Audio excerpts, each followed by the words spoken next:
छत्तीसगढ़ में अवैध अफीम की खेती के सामने आ रहे मामलों ने प्रदेश की राजनीति को भी गरमा दिया है। सवाल सिर्फ इतना नहीं हो रहा है कि छत्तीसगढ़ में अफीम की खेती हो रही थी और न पुलिस को भनक लगी और न सरकार के इंटेलिजेंस को ही। सवाल यह उठ रहा है कि क्या यह सब किन्हीं प्रभावशाली लोगों के संरक्षण में हो रहा था। यह सवाल तब खड़ा हुआ जब दुर्ग जिले में अफीम के खेत के मालिक विनायक ताम्रकार को पुलिस ने पकड़ा तो सत्तारूढ़ भाजपा का ऐसा बड़ा नेता निकला जिसके सरकार के बड़े बड़े लोगों से संबंध उठाए गए। मंत्रियों के साथ उसकी तस्वीरें वायरल हो गई और पूर्व मुख्यमंत्री भूपेश बघेल तो मीडिया पर ही चढ़ बैठे कि अब सवाल क्यों नहीं पूछ रहे हैं कि अफीम की खेती के इस आरोपी के संबंध किनसे हैं और इसे किनका संरक्षण मिला हुआ है।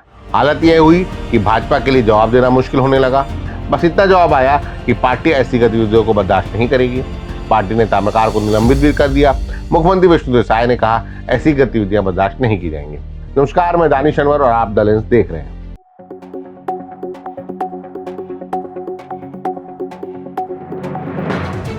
दुर्ग जिले के समोदा गांव में बड़े पैमाने पर अफीम की खेती पकड़े जाने से शुरू हुआ विवाद अब बलरामपुर जिले तक पहुंच गया है। इन घटनाओं के बाद सत्ता और विपक्ष के बीच आरोप प्रत्यारोप तेज हो गए। दुर्ग जिले के समोदा गांव में करीब 1.5 एकड़ खेत में अफीम की खेती मिलने से प्रदेश में बड़ा हड़कंप मच गया। पुलिस ने छापेमारी कर लहलहाती अफीम की फसल बरामद की, जिसकी कीमत लगभग 1 करोड़ रुपए आंकी गई। यह खेत भाजपा राइस मिल प्रकल्प के प्रदेश संयोजक विनायक ताम्रकार का बताया गया। विनायक ताम्रकार के साथ खेती करने वाले विकास बिश्नोई और खेत पर सहयोगी की तरह काम करने वाले मनीष ठाकुर को गिरफ्तार किया गया। इन तीनों को एनडीपीएस एक्ट के तहत गिरफ्तार किया गया और कोर्ट में पेश किया गया। मामले के सामने आने के बाद पूर्व मुख्यमंत्री भूपेश बघेल भी समोदा गांव पहुंचे और खेत का निरीक्षण किया। भूपेश बघेल ने इसे गंभीर आपराधिक कृत्य बताते हुए सरकार और प्रशासन पर तीखा हमला बोला और पूरे मामले की निष्पक्ष जांच की मांग की। इसके बाद भाजपा प्रदेश अध्यक्ष किरण सिंहदेव ने विनायक ताम्रकार को पार्टी से निलंबित कर दिया। आदेश में कहा गया कि यह कृत्य घोर अनुशासनहीनता की श्रेणी में आता है और इससे पार्टी की छवि प्रभावित होती है। भाजपा की कार्रवाई के बाद दुर्ग पुलिस ने गिरफ्तार विनायक ताम्रकार को दोबारा रिमांड पर लिया और पूछताछ की। इस दौरान राजस्थान से अफीम का बीज पहुंचाने वाले एक आरोपी छोटू राम को जोधपुर से गिरफ्तार किया गया। खेत मालिक विनायक ताम्रकार ने पुलिस को सफाई देते हुए कहा कि उसने खेत अध्यय पर दे रखा है और खेती के बारे में उसे कोई जानकारी नहीं थी। हालांकि पूरी जांच के आधार पर पुलिस विनायक ताम्रकार के इस दावे को खारिज कर रही है। पुलिस के आधिकारिक सूत्र कह रहे हैं कि विनायक ताम्रकार को अफीम की खेती की पूरी जानकारी थी। अफीम के पौधे भुट्टा और ज्वार के ऊंचे पौधों के बीच लगाए गए थे ताकि उन्हें आसानी से छिपाया जा सके। अधिकांश पौधों में डोडा भी लग चुका था, जिससे अंदाजा लगाया जा रहा है कि खेती काफी समय से की जा रही थी। बीच बीच में विनायक ताम्रकार खुद इसका मुआयना करने आता रहता था। भाजपा के सूत्रों के मुताबिक विनायक ताम्रकार के भाजपा के सभी बड़े नेताओं से संबंध रहे हैं। केंद्रीय राज्य मंत्री तोखन साहू, उप मुख्यमंत्री अरुण साव, कृषि मंत्री रामविचार नेताम, विधायक मोतीलाल साहू के साथ विनायक अपनी फोटो सोशल मीडिया में शेयर करता रहा है।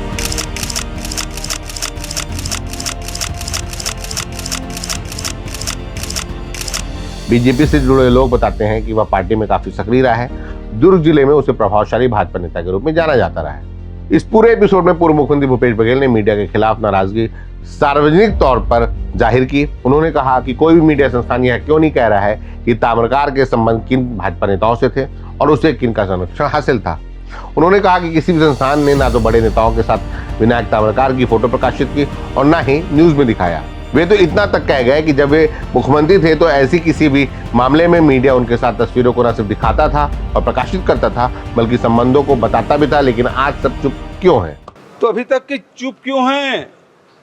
इसके कौन कौन जुड़े हैं? अभी तक कोई नाम नहीं है। मैं मीडिया से भी कहना चाहूँगा, हम लोगों को रहता है तो ये फलाने के रिश्तेदार है, ये फलाने के करीबी है, ढिकाने के करीबी है, कुछ भी होता है भूपेश बघेल के करीबी है।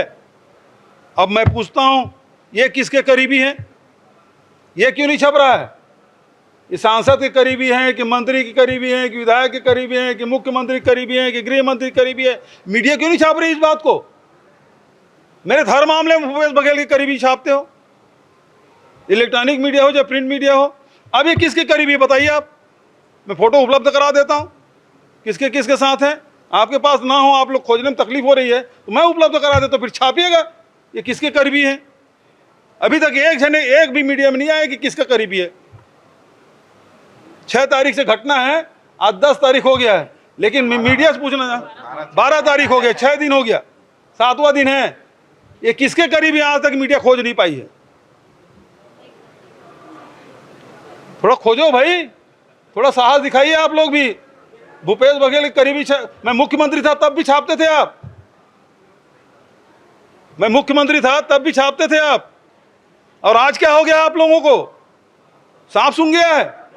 दरअसल इस मामले में सवाल खड़े हो रहे हैं कि करीब 1.5 एकड़ क्षेत्र में अफीम की खेती के बाद भी किसी को इसकी भनक क्यों नहीं लगी। आखिर अफीम बिकती कहाँ थी, यह धंधा कब से हो रहा था, और यह भी कि जिन भाजपा नेताओं और अफसरों के साथ ताम्रकार अपनी तस्वीरें सोशल मीडिया पर वायरल करता रहा, क्या उन्हें ताम्रकार के धंधे के सच की भनक भी नहीं थी। सवाल उठ रहा है कि अगर गांव के बच्चे मोबाइल पर अफीम के पौधों की तस्वीरें नहीं लेते और उन्हें जानकार नहीं देखते तो क्या पुलिस को इसकी भनक ही नहीं लगती। सवाल तो यह भी हो रहा है कि क्या विनायक ताम्रकार बिना किसी संरक्षण के ऐसे गंभीर अपराध को बेखौफ अंजाम दे रहा था। मामले के सामने आने के बाद विपक्ष लगातार सदन से लेकर सड़क तक अफीम की खेती का मामला उठा रहा है। अफीम की खेती का यह मामला इसलिए भी राजनीतिक तौर पर ज्यादा चर्चा का विषय बन गया क्योंकि दुर्ग के बाद एक बलरामपुर में ही 2 जगह अफीम की अवैध खेती का मामला सामने आ चुका है। बलरामपुर के कुसमी क्षेत्र के आसपास अलग अलग स्थानों पर अफीम की खेती पकड़ी गई, जिसके बाद पुलिस और प्रशासन ने खेतों को जुतवाकर फसल नष्ट कर दी। हल्ला तो यह भी है कि बलरामपुर में पकड़ी गई अफीम की खेती के पीछे भी छत्तीसगढ़ से बाहर के एक राज्य के भाजपा नेता का हाथ है। हालांकि अभी इसकी पुष्टि नहीं हुई है, अभी केवल चर्चाएं ही हैं। बलरामपुर में पकड़ी गई खेती के बाद एक गिरदावरी रिपोर्ट को लेकर अब विवाद खड़ा हो गया है। पूर्व मुख्यमंत्री भूपेश बघेल ने सोशल मीडिया प्लेटफॉर्म एक्स पर एक दस्तावेज साझा करते हुए दावा किया कि जिस जमीन पर अफीम की खेती पकड़ी गई उसकी फसल विवरण रिपोर्ट में अफीम की जगह अन्य अनाज दर्ज किया गया है। भूपेश बघेल के अनुसार खसरा नंबर 1140/1 की जमीन के लिए वर्ष 2025-26 की फसल रिपोर्ट में अन्य अनाज लिखा गया है, जबकि उनके मुताबिक उसी जमीन पर अफीम की खेती पकड़ी गई थी। उन्होंने तंज कसते हुए लिखा कि अब अफीम भी अन्य अनाज हो गई है। यह भाजपा की विष्णुदेव साय सरकार का नया मॉडल है।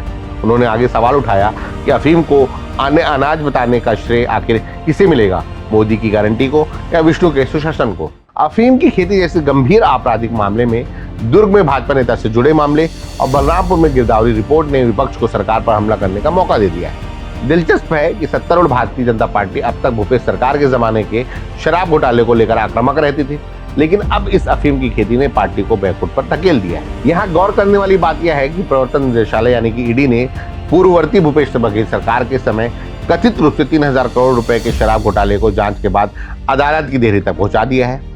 भाजपा ने इसे भूपेश सरकार के खिलाफ बड़ा राजनीतिक मुद्दा बनाया था, लेकिन छत्तीसगढ़ में राजनीति आज भाजपा के सामने अफीम का ऐसा खेत लेकर खड़ी है जिसका आरोपी भाजपा नेता जेल में है। अपनी राय कमेंट कर बताएं, वीडियो को शेयर करें और चैनल को सब्सक्राइब करें। धन्यवाद। देश दुनिया की रखी खबर हर रोज हर शाम कानो कान सुनते रहें द लेंस पॉडकास्ट। रही अपडेट लेंस के साथ।